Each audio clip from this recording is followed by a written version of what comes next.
com vocês? Bom, então dando continuidade ao nosso curso de mecânica, né, no caso dinâmica de trajetórias curvilíneas, nós faremos aqui alguns exercícios. Então esse vídeo está dividido em listas, tá? Para você praticar aí, para você fazer com calma as suas atividades e ver como é que funciona cada uma delas. Então o nosso primeiro exemplo aqui é o seguinte, ó. Um bloco de massa 50 kg, então já vou fazer as marcações necessárias. Então aqui já deu a nossa massa de 50 kg. Está preso a um fio com comprimento de 40 centímetros. E aí ele vai falar o seguinte, ó, cuja extremidade está presa, né, em um do bloco e a outra na mesa, e aqui está em um movimento circular uniforme, com uma velocidade de 2 metros por segundo. Se é uniforme, já sei que a velocidade é constante nesse movimento. Então aí, ó, o que eu vou fazer? Vamos analisar questão por questão, ou seja, ponto a ponto. Então eu vou começar aqui, nesse caso, pela letra E. Ao cortar o fio, o bloco cessa imediatamente seu movimento. Essa aqui está errada por um simples fator. Primeira lei de Newton. Qual é a primeira lei de Newton? Para quem lembra? É manter o corpo, né, tenta conservar o seu movimento inicial desde que não haja nenhuma outra força atuante no sistema. Então aqui, como eu cortei o fio, ele ainda existia uma força. Então, se existia uma força naquele movimento, né, o circular uniforme, que era a força centrípeta, eu perdi essa força, eu tirei essa força, esse corpo ainda vai querer manter-se em movimento. Então ele vai ser arremessado. E aí, lembra quando a gente brincava de marimba, aí quando você jogava marimba para pegar pipa e tudo mais? O que você fazia? Soltava aquela pedra, eu ficava girando aquela pedrinha, né? Aí quando você soltava, ela saía em linha reta, uma trajetória reta, porque ela conservava o movimento de sua trajetória inicial.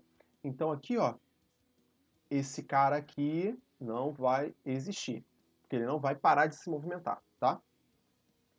Então a letra E está errada. Ele fala o seguinte, ó, a aceleração total do bloco é nula, pois sua velocidade é constante. A sua velocidade é constante? Sim, mas somente no movimento circular. A sua velocidade ela é constante na tangente. Então ela ali na sua velocidade circular ela é tangente à velocidade tangente, né, no caso. E a sua aceleração tangencial ela é nula. Mas a aceleração total não é. E por que ela não é? Porque ela está fazendo uma trajetória curvilínea. Então, se está fazendo uma trajetória curvilínea, significa que tem uma aceleração centrípeta, que é aquela que é responsável para mudar a sua trajetória. Então, se existe pelo menos uma aceleração, esse cara aqui está errado. Aí ele fala o seguinte, que a aceleração tangencial do bloco ela é 10 metros por segundo quadrado. Se ele falou para você que a aceleração, que o movimento, né, ela é circular e uniforme, ele está relacionado com a velocidade tangencial, então a aceleração tangencial é nula, não a centrípeta. Então aqui, ó, esse aqui também está errado, porque a aceleração tangencial ela é nula. Aí sobrou a alternativa A e B. Na A, ele fala que não há atrito. Então, se não há atrito, não existe força de atrito, mas não força normal. A força normal independe do atrito, ela depende somente se um bloco está sobre uma superfície de contato. Então aqui também está errado. Se não existe atrito, não existe força de atrito. E logo, só temos como resposta alternativa a letra B. E como seria essa resposta, mas se eu fosse fazer analiticamente? Simples. Analiticamente, era só fazer a seguinte continha.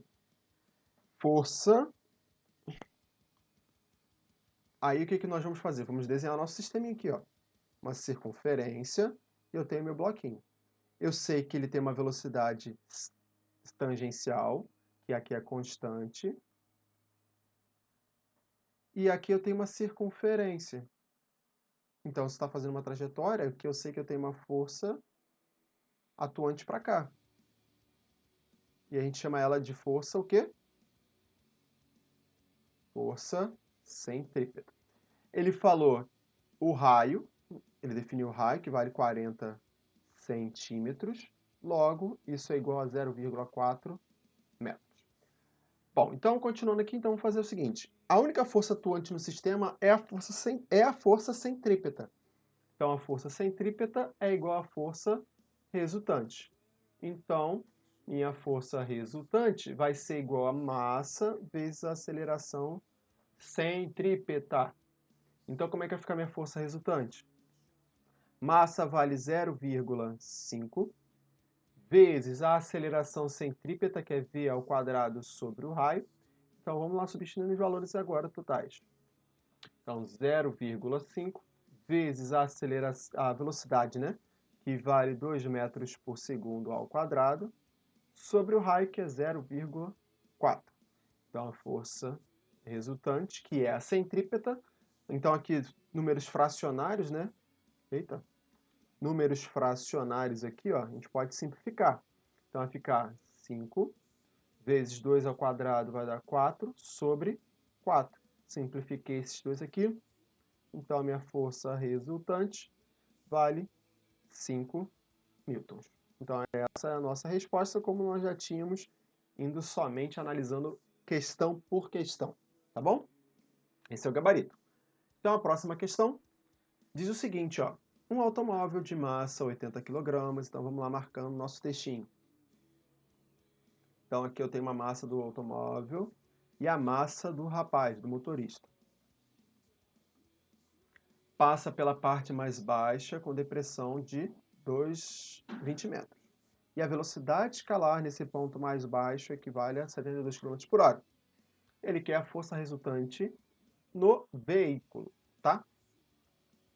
Então, como que a gente vai fazer aqui? Bom, primeiro nós vamos desenhar aqui as nossas forças atuantes no sistema. Se aqui eu tenho uma massa, ele vai ter peso, então eu tenho peso.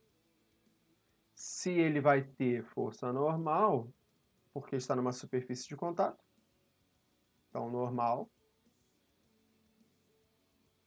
E aqui tem uma circunferência, né? uma trajetória curvilínea, então aqui eu tenho o nosso raio. Então, o que, que nós temos? Nessa condição aqui, eu tenho que a minha normal está apontada para o centro. Então, vai ser normal menos o peso. Isso vai ser a única força resultante, que nesse caso, minha força centrípeta, tá? Só que ele não quer a força resultante? Sim, Tomás. Então, aqui é a nossa força resultante, que é a nossa força centrípeta. Então, como é que vai ficar esse carinha aqui, ó? Força centrípeta é igual a massa vezes a aceleração centrípeta. Então, a nossa força centrípeta é igual a massa equivale... Então, mas a massa é do sistema, né? 80 mais 60. Então, no meu ponto de vista, sim. Mas ele pede para você considerar só do veículo. É como se não, o homem aqui não fosse relevante para o sistema. Então, aqui, num fato mais real, você deveria considerar sim a massa do rapazinho, do motorista, tá?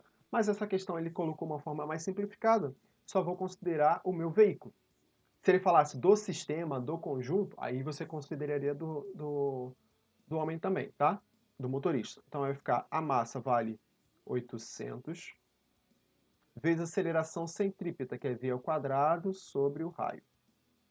Então a força centrípeta é igual a 800 vezes. Qual é a velocidade? 72 km. Só que aqui eu tenho que colocar no sistema internacional. Então eu tenho que passar esses 72 km por hora para metro por segundo. Isso aqui vai equivaler a quanto? 20 metros por segundo. Como é que eu faço isso, Tomás? Quando eu quero fazer essa conversão aqui, eu tenho que dividir por 3,6. Isso é lá da cinemática, ok? Então aqui vale quanto? 20 ao quadrado sobre o raio, que é 20. Posso simplificar aqui já, Tomás? Pode, mas deixa quietinho por enquanto que você vai ver a mágica aqui, para facilitar e você não ter que sair fazendo conta igual um doido.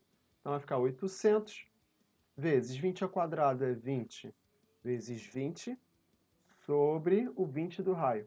Então olha só, 20 eu corto com 20. E 20 vezes 800, isso vai dar quanto? 16 mil newtons. Certo, galera? Bom, essa é a questão aí, bem tranquila, uma questão da PUC, tá? Só tomando cuidado com as interpretações textuais. Então, a próxima questão dessa lista, para a gente finalizar essa lista aí, um pêndulo formado por um fio ideal de 10 centímetros. Então, vamos lá. Então, aqui eu tenho a massa, e ele falou que tem um fio ideal de 10 centímetros de comprimento, presa em sua extremidade. livre. Então, o pêndulo chega no ponto mais baixo com uma velocidade escalar de 20 metros por segundo. E ele quer saber a tração no fio quando ele estiver no ponto mais baixo. Então, vamos lá. Para facilitar a nossa vida, nós vamos fazer o desenho desse meu sisteminha, tá? Então, como é que ficaria esse desenho? Então, aqui, ó. Então, vamos lá. Ponto mais baixo. Tenho esse corpinho.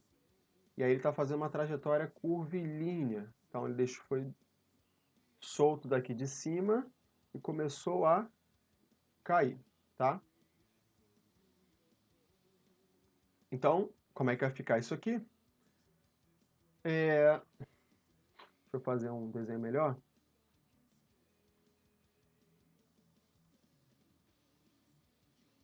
Para você ficar claro o que está acontecendo com o sistema.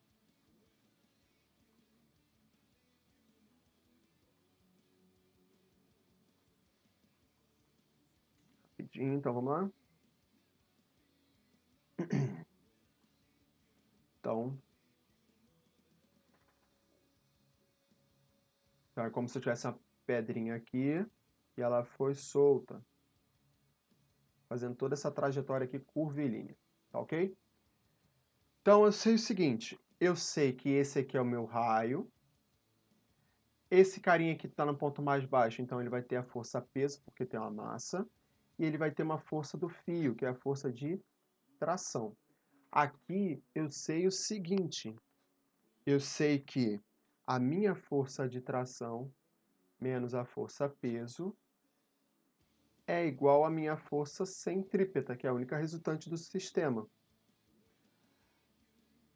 Tomás, mas por que tem que ser tração menos o peso e não ao contrário? Porque a força de tração ela está apontada para o centro de curvatura. Então, se ela está apontada para o centro, que é o raio da circunferência, né? Esse cara aqui é a força centrípeta, lá na teoria. Então, eu posso já afirmar essa condição, tá ok? Então, como é que vai ficar aqui? Minha tração é igual à minha força centrípeta mais a minha força peso. Como é que vai ficar aqui então, Tomás? Então, a tração é igual a força centrípeta, massa, velocidade ao quadrado sobre o raio, mais quem, Tomás? Mais a minha força peso, que é massa vezes a minha gravidade. Então, aqui para facilitar a nossa vida, vou colocar em evidência a massa.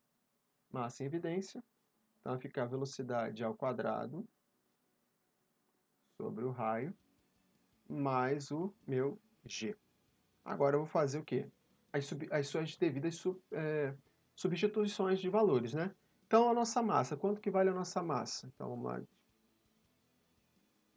Nossa massinha é igual a 20 gramas. Então, eu vou passar isso para quilograma. Isso equivale a 20. Então, vale 20 vezes 10 elevado a menos 3 quilogramas. Conversão de unidades, tá bom? E agora, o nosso raio.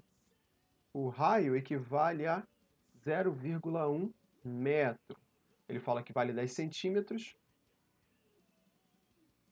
Então, se vale 10 centímetros, equivale a 0,1 metro. Tá bom? Então, como é que vai ficar aqui a nossa tração, Tomás? Agora vamos substituir os respectivos valores.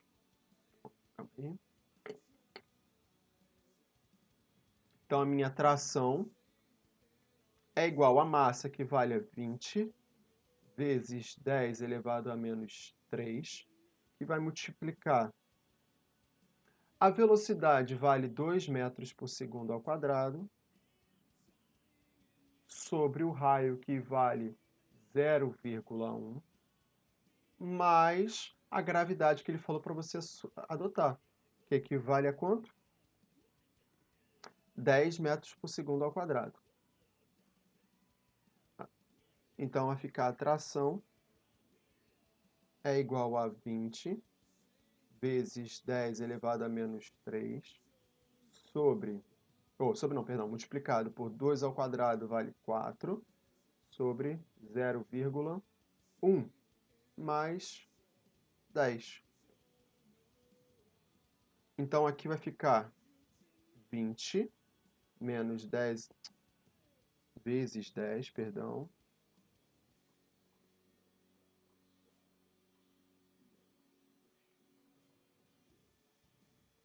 Então, 20 vezes 10 a menos 3. Aqui vai ficar 4 sobre 10, a mesma coisa que 40. 40 mais 10 vezes 50. Então, a minha tração vai ser igual a quanto? 20 vezes 50, isso aqui vai dar 1.000. Beleza? E 1.000 vezes 10 elevado a menos 3 é a mesma coisa que 1 newton. Ok? Então, essa aqui é a nossa resposta, que é o gabarito da letra E. Bem, galera, essas foram as 3 questões iniciais, tá? Para você praticar aí. Volta no vídeo quantas vezes for preciso. Se estiver faltando alguma coisa na teoria, volta lá na teoria para você dar uma revisada, tá bom? Bom, muito obrigado pela sua atenção e tenta ver o próximo vídeo que vai complementar um pouco mais esses estudos. E não se inscreva nesse canal aí, dá um like, dá um joinha para a gente continuar produzindo mais coisas legais para você. Muito obrigado mais uma vez e até a próxima!